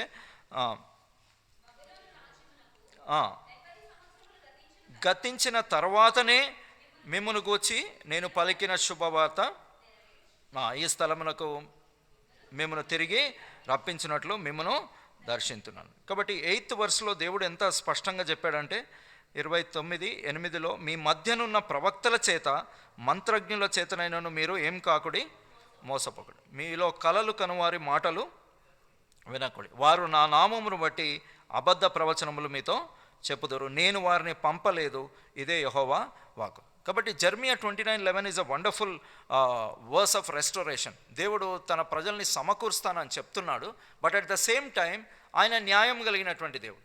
సో ఈ రెండు మనం చాలా జాగ్రత్తగా అర్థం చేసుకోవాలి. దేవుడు ప్రేమ గలవాడు, but at the same time దేవుడు న్యాయము కలిగినటువంటి వాడు కదండి. అందుకనే 1 పేతురు పత్రికలో అంటాడు, తీర్పు దేవుని ఇంట ఆరంభమైతే దేవుని ఎరగని వారి గతి ఏమవుతుందంట. అంటే ఎక్కడ స్టార్ట్ చేస్తాడు దేవుడు డిసిప్లినింగ్? తన ఇంటి వారితోని, అంటే తన ప్రజల్ని ఫస్ట్ డిసిప్లైన్ చేస్తాడు, తర్వాత బయటి వారికి నిత్యాగ్ని వారి కొరకు వెయిట్ చేస్తూ ఉంది. కాబట్టి వాళ్ళని ఇప్పుడు డీల్ చేయడు దేవుడు కదండి. సో దేవుడు డిసిప్లిన్ చేయడం అనేది ఇట్స్ అ గుడ్ సైన్ అని హెబ్రీ పత్రికలో పౌలు చెప్తున్నాడు. ప్రభువు మనల్ని శిక్షిస్తే మనము దుర్బీజులము కాదు అంటున్నాడు. దుర్బీజులము కాదు అంటే కాంప్లికేటెడ్గా ఉందా ఈ వర్డ్? దుర్బీజులు కాదంటే మీరు కుమారులే అని చెప్తున్నాడు. కుమారుడిని తండ్రి ఏం చేస్తాడు? ఖచ్చితంగా శిక్షిస్తాడు, అంటే డిసిప్లినింగ్ చేస్తాడు. దేవుడు మనల్ని డిసిప్లిన్ చేస్తున్నాడంటే అది ఒక సిమ్టమ్ అనమాట, మనం ఆయన కుమారులమని. దేవుడు డిసిప్లిన్ చేయకుండా దేవుడు వదిలిపెట్టేశాడు అనుకోని మనం డేంజర్ జోన్లో ఉన్నట్టు మనం అర్థం చేసుకోవాలి. కుమారులు అయితే ఖచ్చితంగా దేవుడు ఏం చేస్తాడు? డిసిప్లినింగ్ చేస్తాడు. సో అందుకనే హెబ్రీ పత్రికలో 12వ అధ్యాయంలో మరి పౌలు ఆ మాటలు చెప్పడము మనం చేస్తాం. వీళ్ళని కూడా దేవుడు ఏం చేస్తున్నాడు? బబులోను రాజు కిందికి పంపించి వాళ్ళని డిసిప్లినింగ్ చేస్తున్నాడు. ఎందుకంటే తన కుమారులు కాబట్టి, వాళ్ళు తన బీజము కాబట్టి దేవుడు ఏం చేస్తున్నాడు? డిసిప్లినింగ్ చేస్తున్నాడు. ప్రస్తుతము సమస్త శిక్ష దుఃఖకరంగా కనబడుతుంది, కానీ అది తర్వాత సమాధానకరమైన నీతి ఫలాన్ని ఇస్తుంది అని హెబ్రీ పత్రికలో చెప్తా ఉన్నాడు. డిసిప్లినింగ్ ఎవరికి ఇష్టం అనిపించదు, కానీ అందులో నుంచి దేవుడు రైటియస్నెస్ని అందులో నుంచి రైటియస్నెస్ని దేవుడు ప్రొడ్యూస్ చేస్తాడు అని హెబ్రీ పత్రికలో మనం చూస్తున్నాం. సో దేవుని ప్రజల్ని కూడా డిసిప్లినింగ్ చేసే ప్రాసెస్లో దేవుడు ఈ విధంగా చేస్తూ ఉంటే, ఒక పక్కన అబద్ధ ప్రవక్త అయినటువంటి హనన్య ఆ కాడిని విరిచేసి, లేదు దేవుడు మిమ్మల్ని 2 yearsలోనే ఎక్కడికి రప్పించేస్తాడు? యెరూషలేంకి రప్పించేస్తాడు. సో 3 దఫాలుగా వారు వెళ్ళిపోతూ వచ్చారు. సో దేవునికి మంచి ప్లాన్స్ ఉన్నాయి మన పట్ల, కాబట్టి దేవుడు ఎప్పుడూ మంచివాడే. అందుకనే ఇర్మియా 29:11లో for I know the plans I have for you declares the Lord, నేను మిమ్మల్ని గురించి ఉద్దేశించిన సంగతులను నేను ఎరుగును, రాబో కాలమందు నిరీక్షణ కలుగునట్లుగా అవి సమాధానకరమైనటువంటి ఉద్దేశంలే కానీ హానికరమైనవి కావంటాడు. So God always desires best for his people. సమాధానకరమైనటువంటి ఉద్దేశాలు దేవునికి ఉన్నాయి. అందుకనే యెషయా 55లో కూడా నా తలంపులు మీ తలంపుల వంటివి కాదు అంటున్నాడు. మనకి మట్టి తలంపులు ఉంటాయి, మనకి తాత్కాలికమైన ప్లాన్స్ ఉంటాయి, మనకు తాత్కాలికమైన వాటిని మనం ఇష్టపడుతూ ఉంటాం, అండ్ చీప్ థింగ్స్ని మనం ఇష్టపడుతూ ఉంటాం కదండి. కానీ దేవుడు ఎప్పుడైనా మన పట్ల లాఫ్టీ ప్లాన్స్ కలిగి ఉంటాడు. అందుకని ఆకాశం భూమి కంటే ఎంత ఉన్నతంగా ఉందో నా తలంపులు నా మార్గములు మీ మార్గముల కంటే అంత ఉన్నతమైనవి. కాబట్టి మట్టి మనుషులం కాబట్టి మట్టి తలంపులే ఉంటాయి మనకి. we always choose the cheap things, but God gives us lofty things. దేవుడు ఎప్పుడైనా కానీ ద బెస్ట్ ఇస్తాడు. యెహోవా ఉత్తమమైన దానిని అనుగ్రహించడు. God always gives the best. అందుకనే రోమా 12లో కూడా అంటాడు, ఉత్తమమును అనుకూలమును సంపూర్ణమునై ఉన్న దేవుని చిత్తం ఏదో పరీక్షించి తెలుసుకున్నట్లు మీ మనస్సు మారి నూతనమగటం వల్ల రూపాంతరం పడు. అంటే దేవుని చిత్తం ఉత్తమమా అధమమా? ఉత్తమం. God's will is always best and God always gives the best. But మనం అనేక సార్లు దేవుని యొక్క తలంపులను మనం ఎరగనటువంటి వారంగా దేవుని కొరకు వెయిట్ చేయకుండా మనం ఏం చేస్తూ ఉంటాం? చీప్ థింగ్స్ని మనము కోరుకుంటూ ఉంటాం. But God has always lofty plans for us. దేవునికి ఎప్పుడైనా కానీ ఉత్తమమైన దాన్ని ఇస్తాడు. దేవుడు ఉత్తమమైనటువంటి మార్గంలోకి మనల్ని నడిపిస్తూ ఉంటాడు. తన ప్రజలకు ఎప్పుడు కూడా, మొన్న కూడా అన్న ఫ్యామిలీ ప్రేయర్లో చెప్తా ఉన్నారు కదా, సారీ వెడ్నెస్డే ప్రేయర్లో, గుడ్డును అడిగితే తేలుని, పాము, చేపను అడిగితే పాముని ఇవ్వడు, గుడ్డును అడిగితే తేలుని. ఈ కంపారిజన్ కూడా మర్చిపోయాం. ఓకే, రైట్, అంకుల్ చెప్తారు. మత్తయి 7లో ఏమనుంది ఒకసారి చూస్తారా? కనీసం చూసే ప్రయత్నం చేస్తాము. దేవుడు 7వ వచనంలో,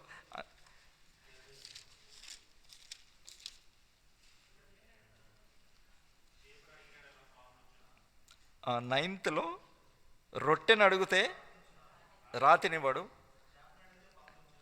చూడండి, రొట్టె లైఫ్ ఉంటుంది, రాతిలో లైఫ్ ఉండదు కదా. అండ్ చేప ఎడిబుల్, పామేమో హార్మ్ఫుల్ కదండి. సో దేవుడు ఎప్పుడు కూడా హార్మ్ఫుల్ థింగ్స్ ఇవ్వడు. దేవుడు ఎప్పుడైనా కానీ బెస్ట్ థింగ్స్ ఇస్తాడు.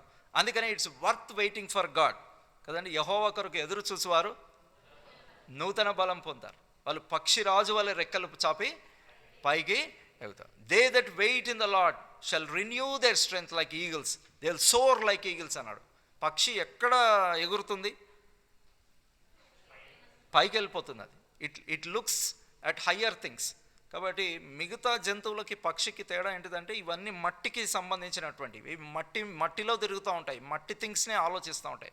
But eagle is a different thing. అందుకని ఒక విశ్వాసిని పక్షిరాజు వలె పైకి ఎగురుదురు అన్నాడు. సో దేవుని తలంపులు కూడా ఉన్నతమైనవి, దేవుని పిల్లలు కూడా ఉన్నతంగా ఉండాలని దేవుడు కోరుతా ఉన్నాడు. అందుకనే నేను మొన్న ఒకరికి చెప్తాను, వెయిట్ ఫర్ గాడ్, యెహోవా కొరకు కనిపెట్టుకొని యుండుము అని అంటాడు. కీర్తన 27 చివరి వచనంలో ఏమంటాడు చూడండి త్వరగా. Psalm 27 last verse. ధైర్యము తెచ్చుకొని నీ హృదయమును నిబ్బరముగా ఉంచుకొనుము, యెహోవా కొరకు కనిపెట్టుకొని ఉండు. Wait on the Lord, wait. If you wait he will give the best. నువ్వు వెయిట్ చేస్తే దేవుడు ఉత్తమమైన దాన్ని ఇస్తాడు. ఎవరైతే వెయిట్ చేయరో, ఏషావు వెయిట్ చేయలేకపోయాడు కదండి. అది ఉడుకుతుంటేనే కావాలన్నాడు. ఏంటిది? చిక్కుడుగాయల కూరనా? It's still boiling in the pot and he said, నాకు ఇచ్చేసాయి, తొందరగా ఇచ్చేసాయి అన్నాడు. Can't you wait? No, I can't wait, ఎందుకంటే నేను అలసి ఉన్నాను అన్నాడు. అలసి ఉన్నాడు. పీపుల్ కూడా అలసిపోతారు. ప్రార్థన చేసి ఏమైపోతాం? అలసిపోయి తప్పుడు నిర్ణయాలు తీసుకుంటాం కదండి. వాళ్ళు 10 years వెయిట్ చేశారు, అబ్రహాము సారా.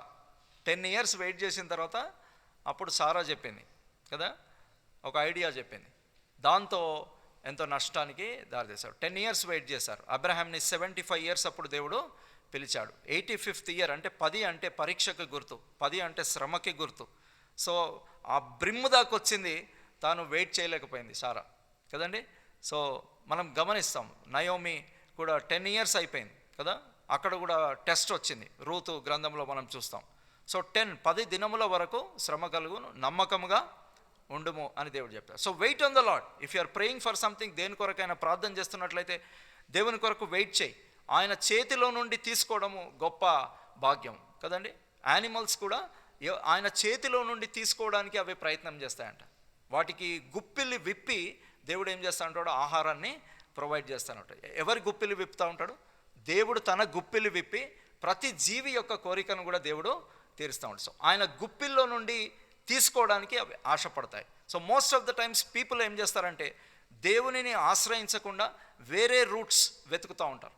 వేరే రూట్స్కి వెతికినప్పుడు ఇండైరెక్ట్గా మనం దేవునికి ఏం మెసేజ్ పంపిస్తున్నామంటే, నీ చేతిలో నుండి తీసుకోవడం నాకు ఇష్టమో లేదు, నీకు కాకుండా నిన్ను పక్కకు పెట్టి నేను వేరే మార్గాల్లో నేను ఏదైతే పొందుకోవాలనే ప్రయత్నం చేస్తున్నానో దాన్ని పొందుకుంటాను అని మనము దేవునికి ఒక మెసేజ్ కన్వే చేస్తున్నాం. అప్పుడు అందుకనే యెర్మీయాలో అంటాడు, యెహోవాను నమ్ముకొని వాడు ధన్యుడు, ఎవరైతే యెహోవాను ఆశ్రయించారో వాళ్ళు శాపగ్రస్తులు అవుతారు అని దేవుని వాక్యంలో చెప్తారు. అంటే if you try to obtain something out of God's will and if you are doing your own efforts, then it will result in disaster. అది డిజాస్టర్లో దారితీస్తుందని దేవుని వాక్యంలో చూస్తాం. ఇవన్నీ కూడా మనం గమనించాలి. అందుకని దేవుడు అంటున్నాడు, 70 years తర్వాత నేను మిమ్మల్ని ఏం చేస్తాను, మళ్ళీ తిరిగి రప్పిస్తాను. అది దేవుని డిసిప్లినింగ్ టైం. ఆ డిసిప్లినింగ్ టైంలో దేవుడు మనకు నేర్పించే పాఠాలు మనము నేర్చుకోవాలి. అనేకసార్లు దేవుడు క్రమశిక్షణలోనికి తెచ్చినప్పుడు కొంతమంది దేవుని మీద సనుగుతారు, దేవుని మీద గొనిగి ఆ దేవుని ఒక శత్రువులాగా చూస్తూ మరి ప్రార్థన చేసుకోకుండా, వాక్యం చదువుకోకుండా దేవుని పైన ఏమంటారు అలుగుతారు. అర్థమవుతుందండి? So you stop all the activity. అలిగినప్పుడు ఏం చేస్తారు, రొటీన్ ప్రొసీజర్స్ అన్నీ కూడా స్టాప్ అయిపోతుంది అనమాట. So don't do that. ఆ టైంలో దేవుడు ఏ పాఠాలు నేర్పిస్తున్నాడో ఆ పాఠాలు మనం నేర్చుకున్నప్పుడు దేవుడు వండర్ఫుల్గా మళ్ళీ మనల్ని రెస్టోర్ చేస్తాడు, దేవుడు మళ్ళీ మనల్ని సమకూరుస్తాడు. అందుకనే యెర్మీయా 29:11 దేవుడు అంటున్నాడు, మీకు నిరీక్షణ కలుగునట్లు అవి సమాధానకరమైన ఉద్దేశంలే. Don't hurry up God's plan. దేవుని ప్లాన్ని దాటి ముందుకు వెళ్ళొద్దు. సో వాళ్ళు 70 years వెయిట్ చేయలేకపోయారు. అందుకనే వాళ్ళు అబద్ధ ప్రవక్తల మాటలు వింటూ వచ్చారు. అబద్ధ ప్రవక్తలు కూడా దేవుడు తొందరగా మిమ్మల్ని బయటికి తీసుకొస్తాడు అని చెప్తూ వచ్చారు. సో కానీ దేవునికి ఒక టైం ఉంది కదండి. దేని కాలమందు అది చక్కగా ఉండునట్లు దేవుడు నియమించాడు అని ప్రసంగి గ్రంథంలో అంటాడు. God has his own timing and he will work in his timing and we need to better wait for God's timing. దేవుని టైమింగ్ కొరకు మనం వెయిట్ చేసినప్పుడు దేవుడు ఉత్తమమైన చేస్తాడు. ఎందుకు అబద్ధ ప్రవక్తలు వచ్చారు అంటే వీళ్ళకి వెయిట్ చేయడం ఇష్టము లేదు. 70 years ఎవరు వెయిట్ చేస్తారండి? చాలా చక్కగా చెప్తున్నాడు. ఎవరు? హనన్య 2 సంవత్సరాల్లో వచ్చేస్తారని చెప్తున్నాడు. ఓ ఈయన మాకు కావాలి. ఇర్మియా అని చెప్తున్నాడు 70 సంవత్సరాలు అంటున్నాడు. కాబట్టి ఇర్మియాని వాళ్ళు హింసించడము స్టార్ట్ చేశారు. సో సమ్ టైమ్స్ దేవుడు మాట్లాడుతున్నప్పుడు మనకు ప్లెజెంట్గా అనిపించదు. దాన్ని బట్టి ఎవరైతే మాట్లాడుతున్నారో వాళ్ళ మీద మనము కోపం తెచ్చుకోకూడదు, కానీ దేవుడు మాట్లాడుతున్నాడు అని దాన్ని గ్రహించి మనల్ని మనం సరి చేసుకున్నప్పుడు నిజంగా గొప్ప రిజల్ట్ని దేవుడు ఇచ్చేటువంటి వాడుగా ఉంటాడు. కాబట్టి ఈ టైంలో మరి మనం గమనిస్తే సిద్కియా అక్కడికి వెళ్ళిపోయాడు. ఎక్కడికి? బబులోనికి వెళ్ళాడు. ఆ విగ్రహం ముందు నమస్కరించి వచ్చి ఉంటాడు. అయినా కానీ తన మనసును ఆయన ఏం చేయలేదు, మార్చుకోలేదు. అక్కడే దానియేలు, షడ్రకు, మెషకు ఉన్నారు. వాళ్ళ శిరస్సును వాళ్ళు వంచలేదు. ఇది చూసి కూడా ఆయన రెక్టిఫై చేసుకోలేదు, తిరిగి వచ్చేసాడు. ఆ టైంలో మనం గమనించినట్లయితే 2వ దఫాలో చూడండి, 3 దఫాల్లో వాళ్ళు ఎక్కడికి వెళ్ళారు?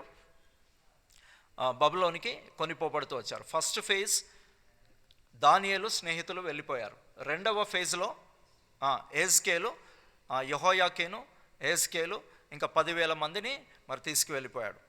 3వ ఫేజ్లో 586లో 2 సంవత్సరాలు బబులోన్ రాజు యెరూషలేమును ముట్టడి వేసిన తర్వాత దాన్ని పట్టణ ప్రాకారాలన్నీ కూడా కాల్చివేసి లాస్ట్ ఫేజ్లో తీసుకెళ్ళిపోయాడు. సో ఈ సెకండ్ ఫేజ్లో ఎవరు వెళ్ళారు? ఎజ్కేలు వెళ్ళాడు. సో ఎజ్కేలు ఇప్పుడు ఎక్కడున్నాడు?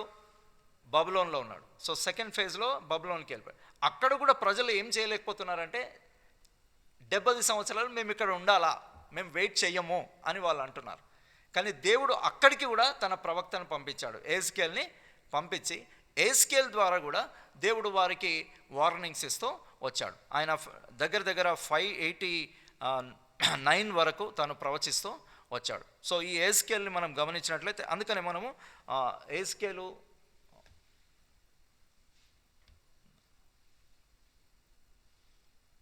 ఒకటే పవర్ పాయింట్ పెట్టి ఓకే సారీ. సో ఎజ్కేల్ గ్రంథం 1వ అధ్యాయం చూడండి దయచేసి. ఎజ్కేల్ గ్రంథము 1వ అధ్యాయంలో మనం గమనించినట్లయితే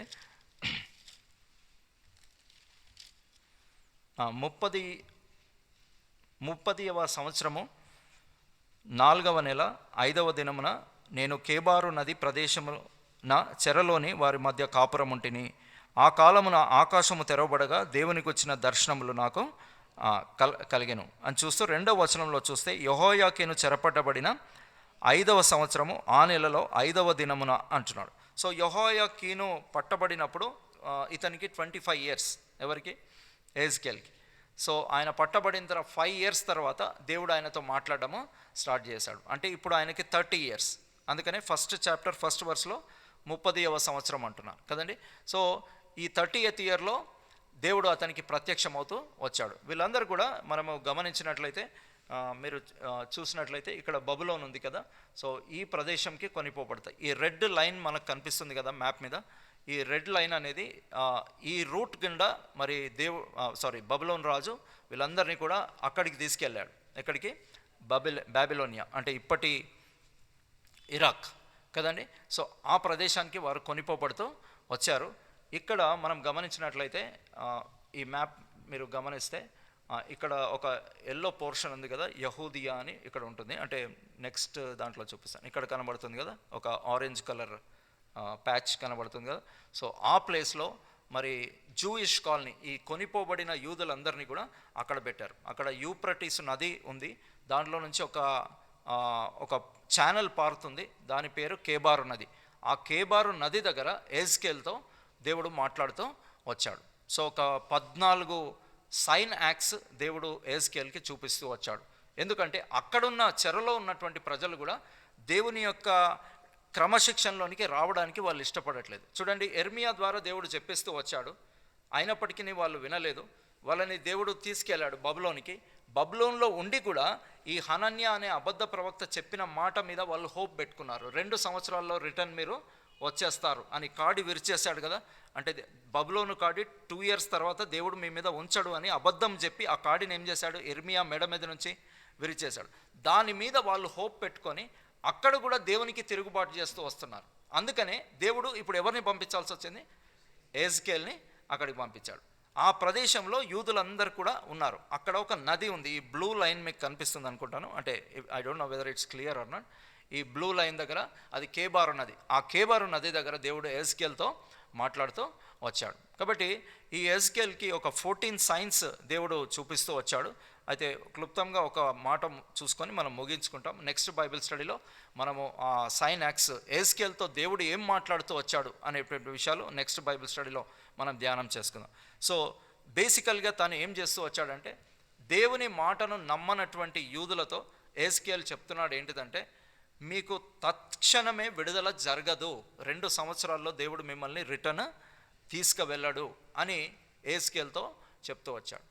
సో వాళ్ళు ఎంత కఠిన హృదయాలు అయిపోయారంటే, వాళ్ళు ఈయన చెప్పిన మాట వినదలుచుకోలేదు. ఎహెజ్కేల్ చెప్పిన మాట వినదలుచుకోలేదు. ఒక మాట చూస్తాం ఎహెజ్కేల్ గ్రంథము 2వ అధ్యాయంలో. చూడండి, మూడవ అధ్యాయము 27వ వచనం చూస్తే చూడండి.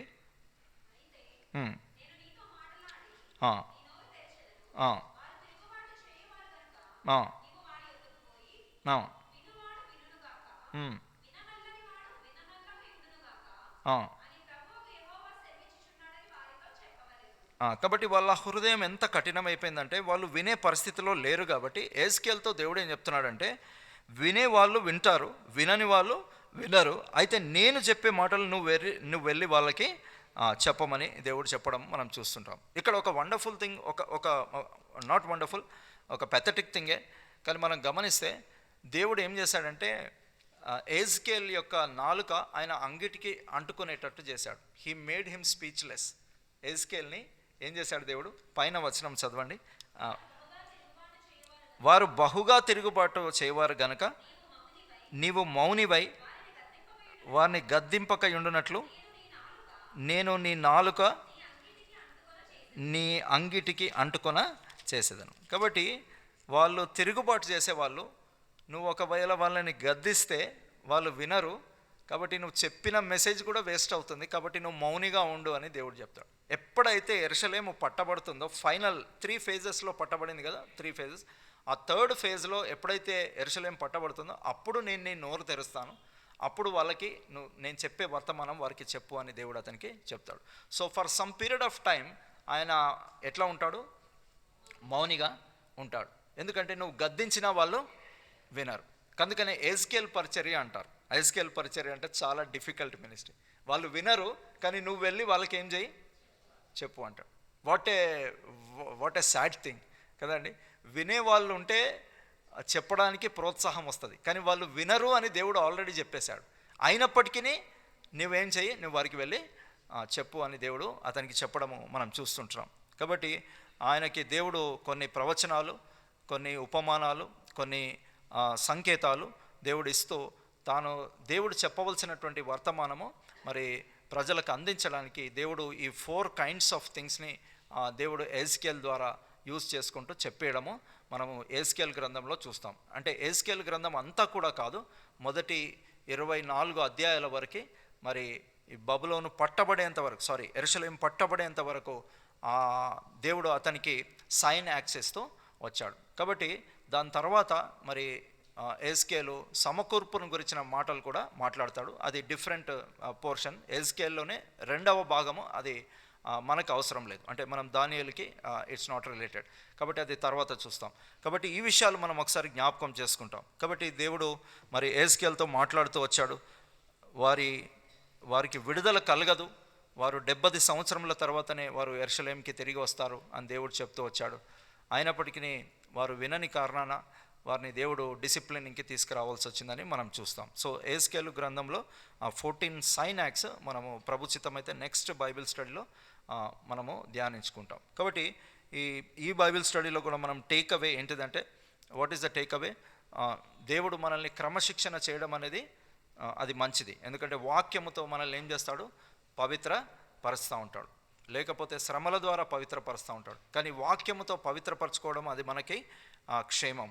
అండ్ దేవుడు చెప్పినటువంటి మాట ఎప్పుడు కూడా వాయిడ్గా, రిటర్న్గా తిరిగి రాదు. యెర్మియా ద్వారా దేవుడు ఏం చెప్పాడో దాన్ని దేవుడు జరిగిస్తూ వచ్చాడు. అంతేకా and at the same time దేవుడు ప్రేమించేవాడు, దేవుడు గద్దించేవాడు, వాత్సల్యము కోపించుచూనే ఆయన ఏం చూపేటువంటి వాడు? వాత్సల్యము చూపించేటువంటి వాడు. అనుదినము ఆయనకి నూతనంగా మన పట్ల వాత్సల్యత పుడతా ఉంది. God is loving in his punishment, in his discipline also he enacts his love అనే విషయాన్ని దేవుడు కన్వే చేస్తున్నాడు. కాబట్టి ఈ మాటలు దేవుడు దీవించి ఆశీర్వదించున్నాడు. ప్రార్థన చేసుకుంటాము.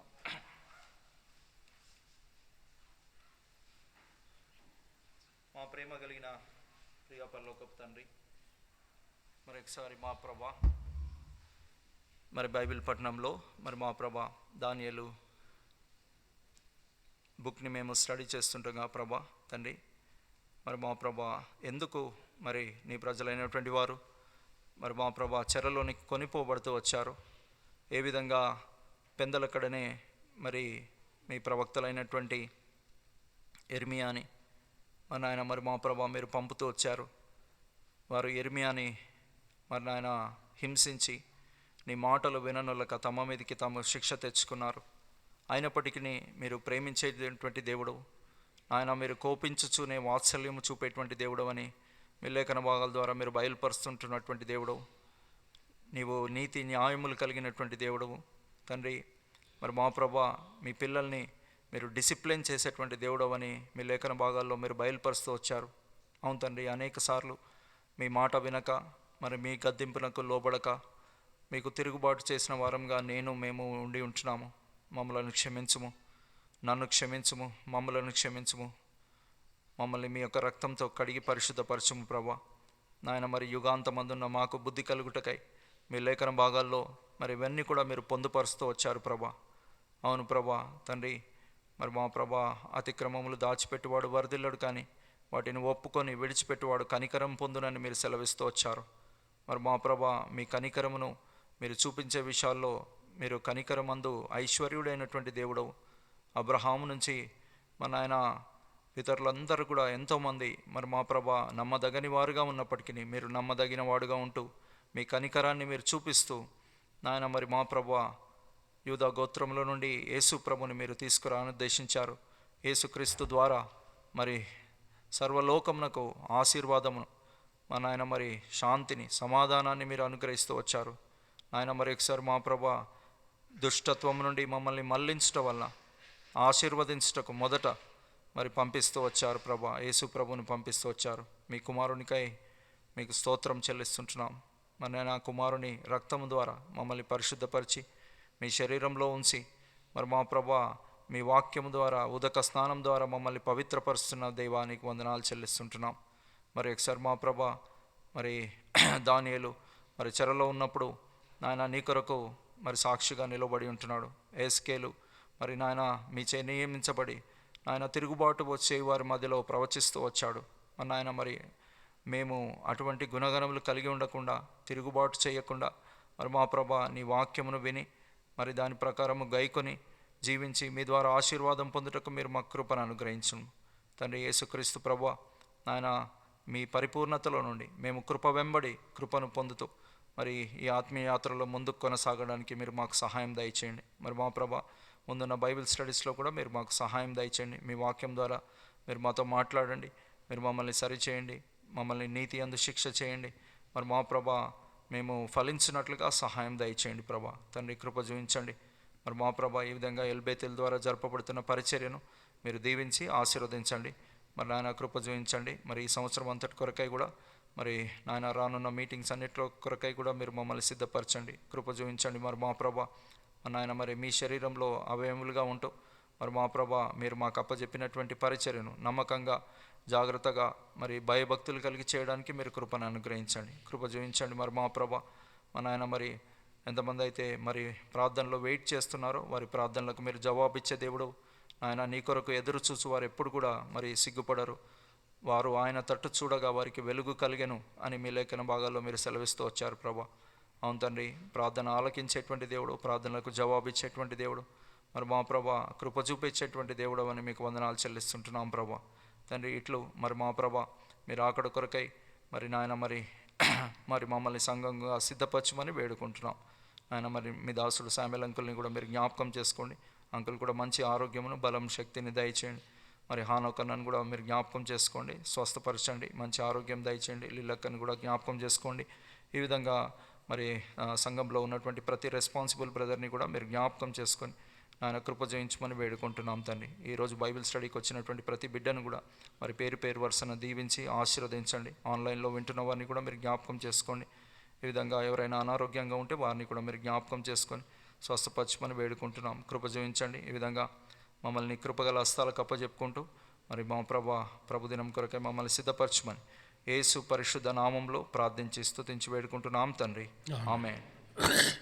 మన తండ్రి అయిన దేవుని ప్రేమ, ప్రభువైన యేసుక్రీస్తు వారి కృప, పరిశుద్ధ ఆత్మ యొక్క అన్యోన్య సహవాసం మనకు ఇప్పుడు ఎల్లప్పుడు మన ప్రభువచ్చు పర్యంతం సదాకాలం తోడైండునుగాక.